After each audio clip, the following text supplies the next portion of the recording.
Un sujet d'actualité pour terminer cette édition, les orages d'été, mais aussi les orages d'hiver. Nous avons avec nous un spécialiste ce soir au téléphone, Nicolas Gascard, bonsoir. Oui, bonsoir. Vous êtes l'auteur de cet ouvrage intitulé Au cœur des orages, aux éditions des presses du Belvédère. Vous êtes un chasseur d'orages, comme on les appelle, c'est ça?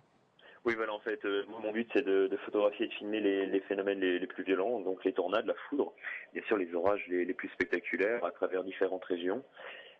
Et comment vous est venue cette passion, cet intérêt?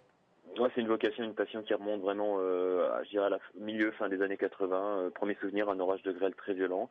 Et puis quelques années après, je crois en 93, un orage qui avait donné une quantité de coups de foudre très proche de la maison où j'habitais, chez mes parents. Et donc tout ça, ça m'a marqué.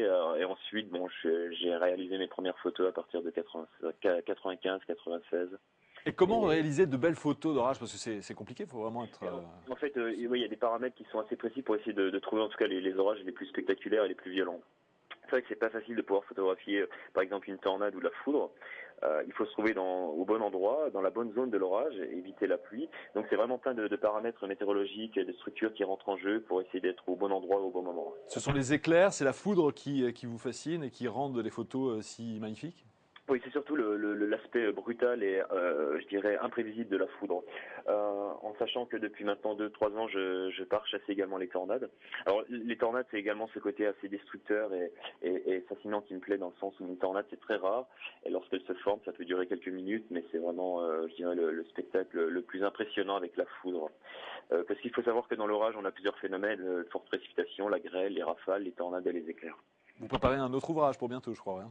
Oui, voilà, tout à fait. Oui, pour l'instant, donc c'est en cours de préparation. J'accumule un petit peu la matière et je vais essayer donc de multiplier les phénomènes assez spectaculaires tels que les dernières tornades réalisées aux États-Unis. Et puis j'ai eu la chance également il y a 2 jours de pouvoir photographier et filmer 2 tornades en Italie pour un orage très violent. Donc voilà, on va essayer d'accumuler cette matière pour voir comment on va présenter tout ça. Il faut dire que vous êtes en plein boom en ce moment, hein, c'est la saison ou jamais, hein.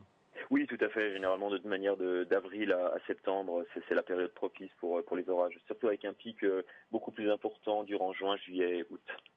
Merci beaucoup Nicolas Gascard pour ces réponses. Je rappelle donc que vous êtes l'auteur d'Au cœur des orages, audition presse du Belvédère, un ouvrage vraiment avec des photos superbes. Si vous aussi d'ailleurs vous êtes témoin d'orages, si vous voulez les photographier ou les filmer, ne vous en privez pas. Vous déposez tout ça sur le site de la chaîne météo, www.lachainemeteo.com, et nous diffuserons les plus belles photos et les plus belles vidéos dans les prochains jours.